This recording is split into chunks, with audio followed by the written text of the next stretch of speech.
Welcome to another episode of Deck Talk, the show where we bring you those hot new decks off of Hearthstone and give them a little bit of a spotlight and some love because, well, we love Hearthstone and we love Hearthstone. Alright, so today's deck that we're going to be taking a look at is a Priest deck. Now, I know a lot of you who've watched me stream and know my general opinion of Priest is I think most players who play it are, well, pedophiles.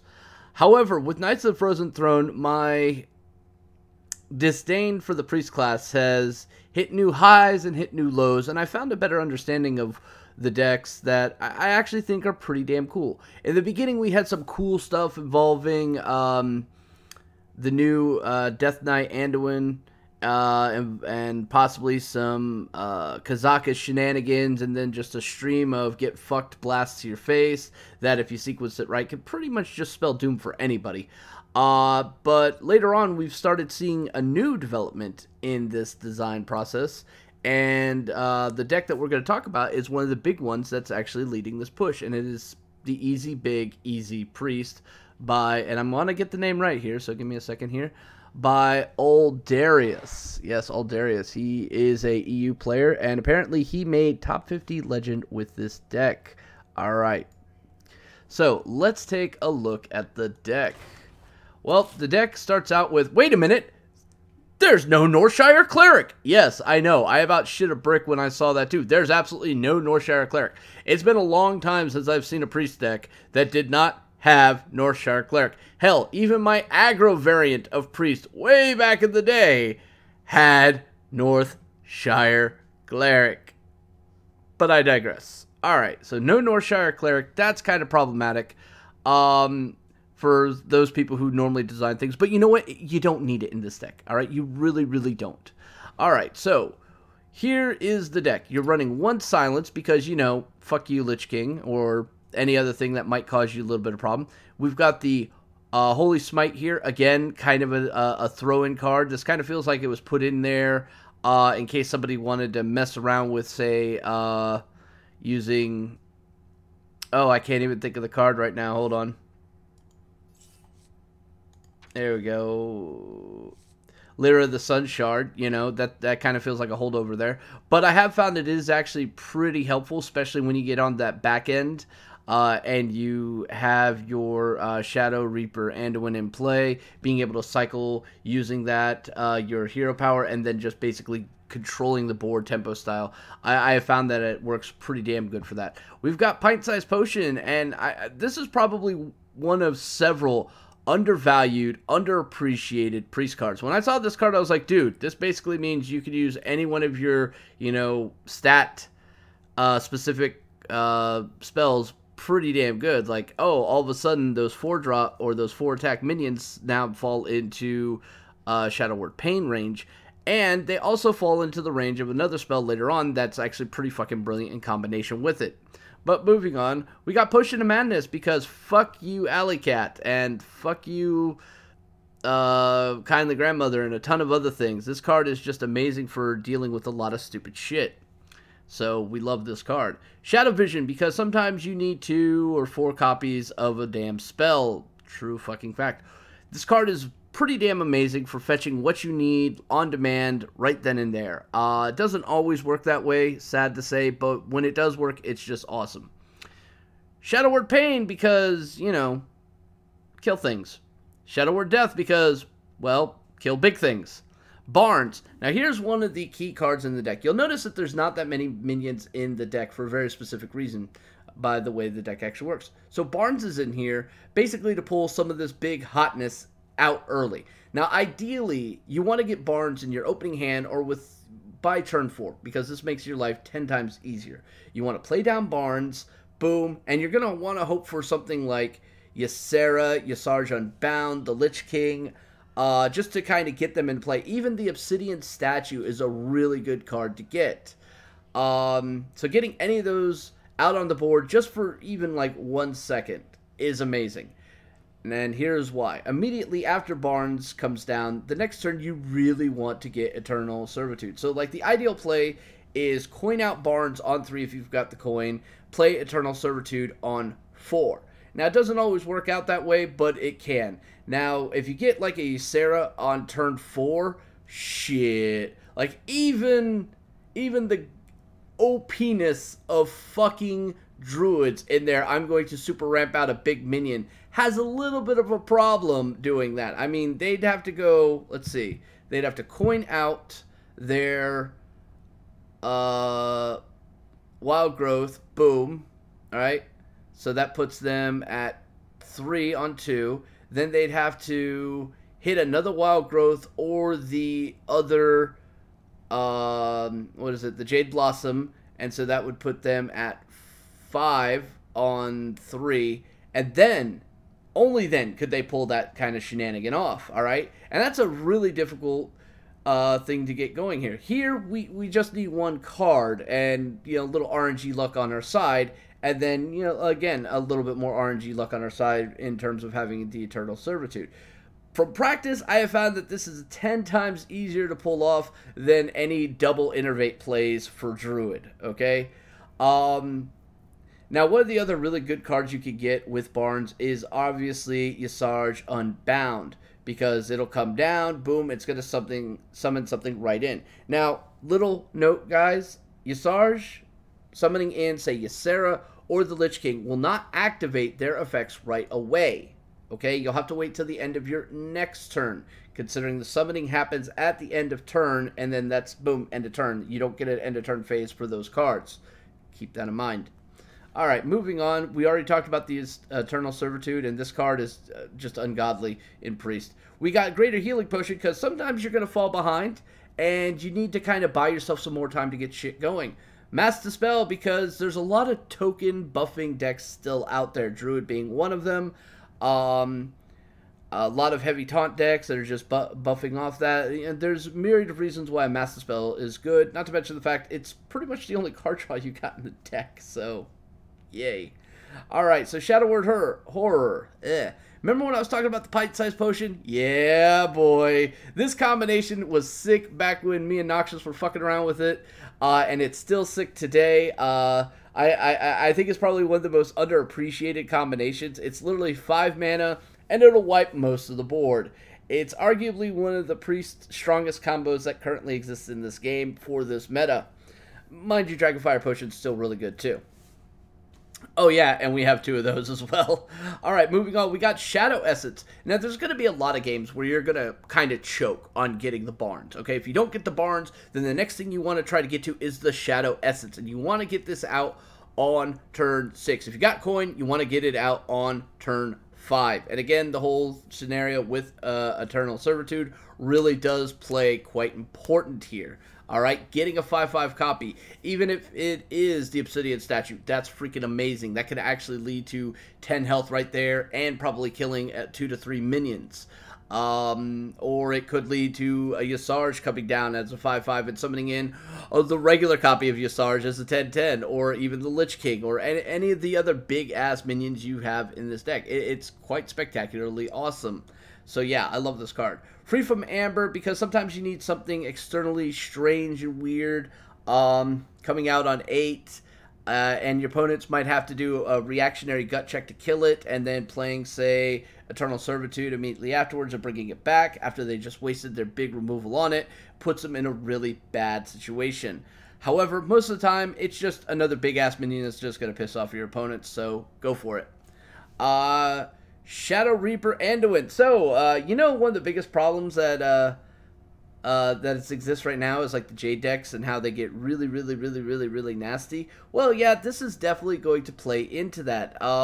Once that deck starts getting really going, you're gonna have to do this to wipe it, and then on your next turn, you're gonna have to play some shenanigans to build a board that they're gonna struggle dealing with, and then you're gonna push a shit ton of damage to their face. Now, arguably against the Jade decks, if you can hit your stride and get everything going on tune, you'll most likely beat them. It's a rough matchup, but you should most likely get them. Other cases, I have found that this is really good for dealing with, you know, Van Cleaves or any other kind of big thing. Most notably, probably the Lich King. And if you'll notice, there's at least 3 cards in our deck that won't be destroyed by this, and that would be Ysera and the Obsidian Statues. They won't suffer from it. So if you've got those down and they play out something you can't really deal with, boom, drop down Shadow Reaper, Anduin, they die. You continue on your plan. Oh, and now you get to start smashing your opponent in the face for 2 damage. That you can do some really cool trickery with, say, like Holy Smite, silences, this, that, and the other, to, you know, get more out of it. So you're like 2, 4, 6, 8, and so on. It's a great combination here. Alright, so you got the Lich King, because this is arguably the Dr. 8 of the set. Everybody is always looking like, oh, what's the new Dr. Boom? What's the new Dr. Boom? Arguably, this is it. This is like the new Dr. Boom meets Ysera. Alright? That's just it. Almost every deck I've seen nowadays is playing with the Lich King. He is just that goddamn good and just that damn powerful. And there's some really interesting strategic analysis in terms of when and where and how the Lich King should be played, and it's kind of cool. What I love about this deck is possibly getting him out randomly through multiple different sources and then getting other copies of him. All of a sudden, you start seeing Anduin with a freaking Frostmourne and doing some shit he really shouldn't be doing and just completely wrecking things. It's awesome. Alright, so Obsidian Statue, we've talked a great amount about these guys. They're awesome. The heal is great. The removal is great. Just down and out, one of the best cards. I love when my opponent plays down the Lich King and my immediate response is playing down the Obsidian Statue. Okay, you're going to get your card draw. You might get 2 if you decide not to attack into this, but I guarantee you one thing. If you don't put some more minions out, it's a pretty good bet that you're not going to be keeping your Lich King at all. And, by the way, I'm also going to heal back for 4 life regardless. So, for me, I love this card. I think it's just downright nuts. Like, a lot of people were going, oh my god, the Primordial Drake is so insane. No, man. Primordial Drake ain't got shit on this. Alright, and of course we've got the big old girl herself, Ysera, one of my favorite cards. Ironically enough, she was the first legendary dragon I crafted. I didn't pull her from a deck. I started pulling her later on, but she was the first one I crafted. I've loved her ever since, and there's a kind of a statement that goes along with Ysera. If Ysera is allowed to exist on a board for more than a turn, the likelihood of you winning is dropped down dramatically. Well, this deck has the potential of getting Ysera out several freaking times and just completely wrecking you. All of her dream cards are pretty damn amazing and can spell doom for your opponent very, very easily. So, yeah, definitely a big whopper that you have to deal with. Alright, and the last one we have is Ysarge, Rage Unbound. Okay, we're dealing with a lot of random summons from the deck. It only made sense that he would be in here because, oh, I randomly summoned you out, and now you're randomly going to summon this person out. That's some huge value right there. Such value that, well, Druids are going to struggle very, very much to deal with it. Warriors are definitely going to have some problems with it to some degree. Shamans are definitely not going to like it. But all those decks can, or classes can, easily overcome this deck with a little bit of tweaking and tuning. In my playthroughs and testing of this deck, I gave it 15 games. It won 10 out of the 15. It did have some struggles. Some of the more aggressive decks were able to just pound the hell out of me no matter what I tried to do. I kind of choked on getting the Barnes and or the Shadow Essence in my hand and just got completely smashed. That's gonna happen, guys. That's really gonna happen. So you really have to start looking at your mulligan of what is valid to keep versus certain classes. And what I've been able to determine is Holy Smite actually has a little bit of value in early game if you know you're up against an aggressive deck.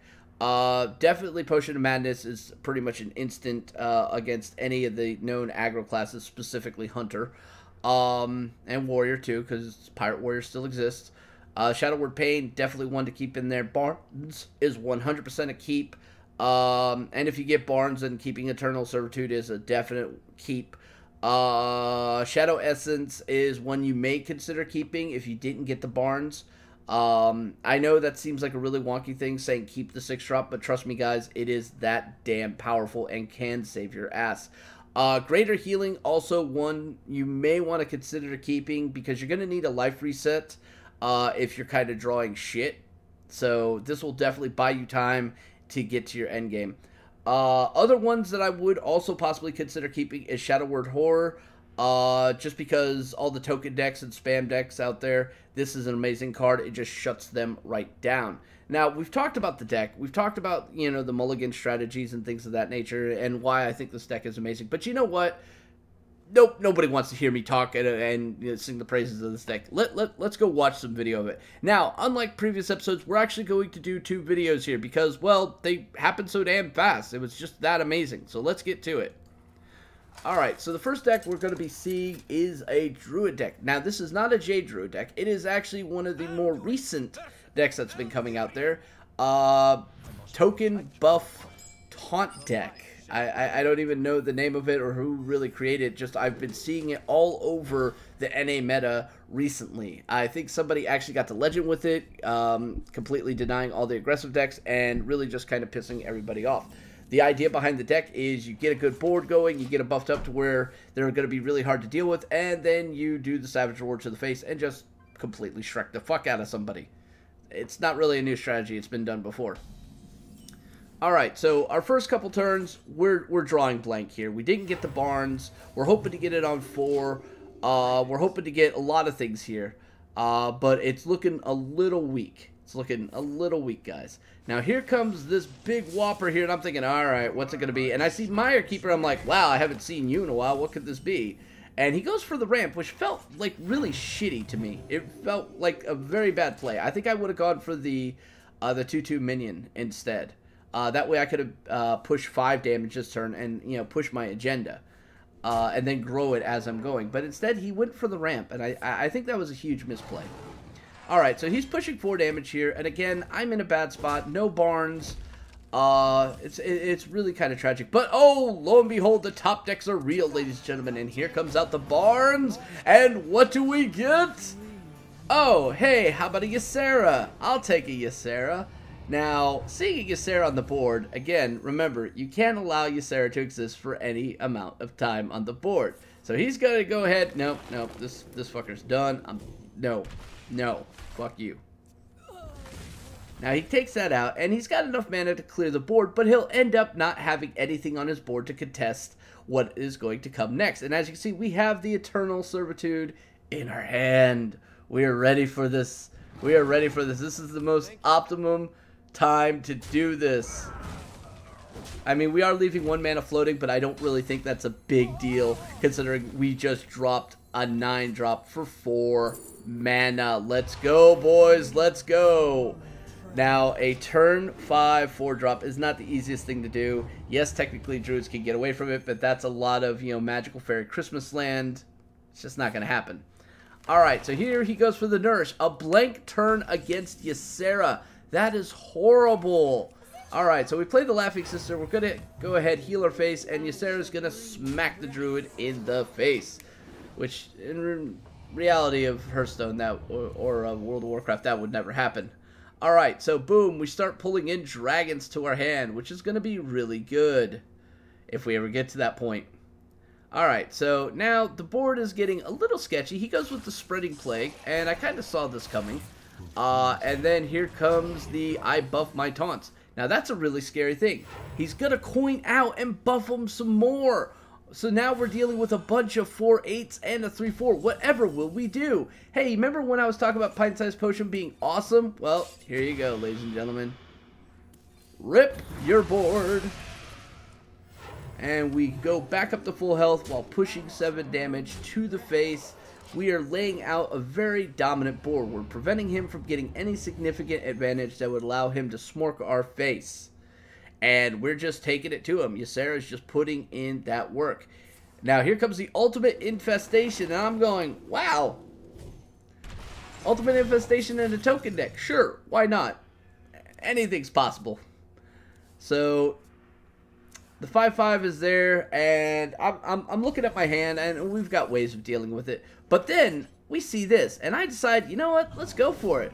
And we get Ysarge, Rage Unbound. So we're getting rid of a Laughing Sister and going face uncontested board. We're going to have so much value. And what do we get off Ysarge? Well, what's left in the deck? Oh, that's right, the Lich King. We've got Ysera, Ysarge, and the Lich King down.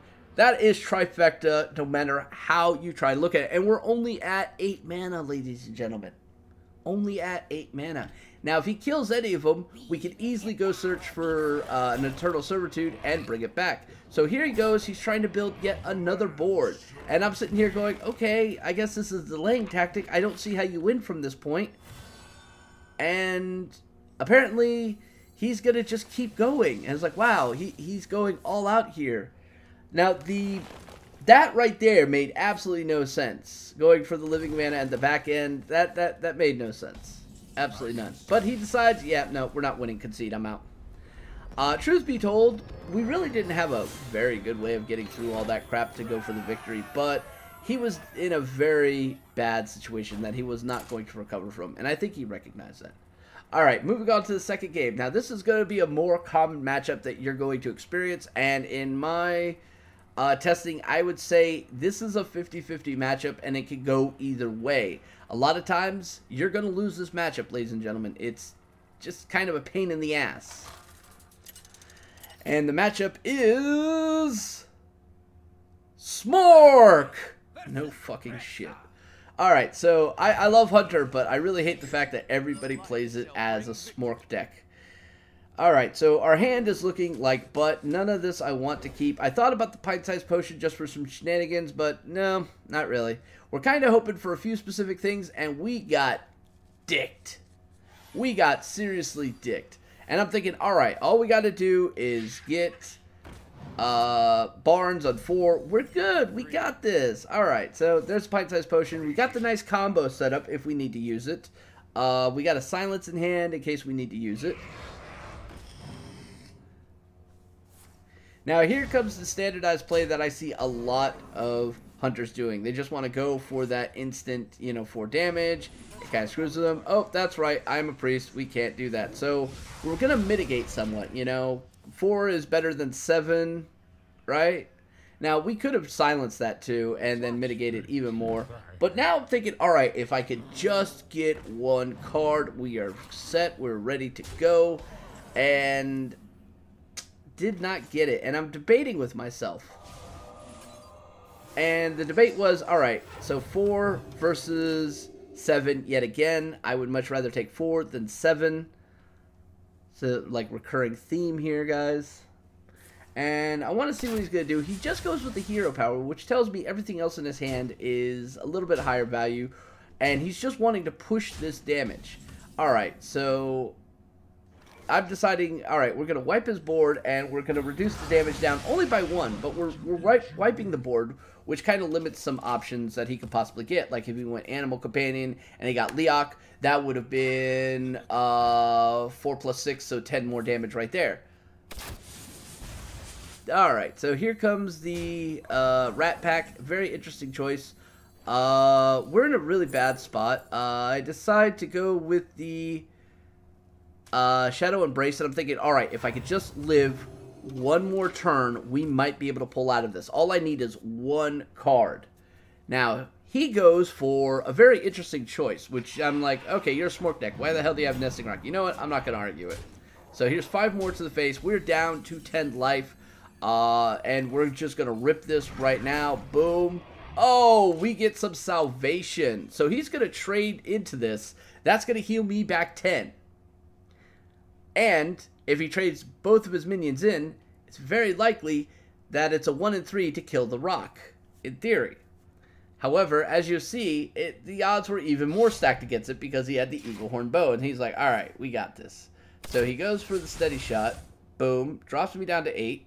He's going to attack here first, then he's going to attack here. This is good playing, alright, maximizing the value. But it did not matter because that happened in the end. Now, if you look at our hand, we have Coin, plus we have 2 Eternal Servitudes. We've only had 1 minion die, and guess what? It's a minion that heals us! Let's go! Let's go, boys! We're going to town! Alright, so he dropped us down to 8, but we healed back up a bunch, and now here we are healing back even more, because, shit happens. So now he's sitting here looking at this going, great. How am I supposed to get this? Now, he does something really dumb here. By playing that Nesting Rock, he actually just said, I don't really give a fuck. I'm going to lose. I'm throwing it away. Because obviously, he forgot to do some simple freaking math.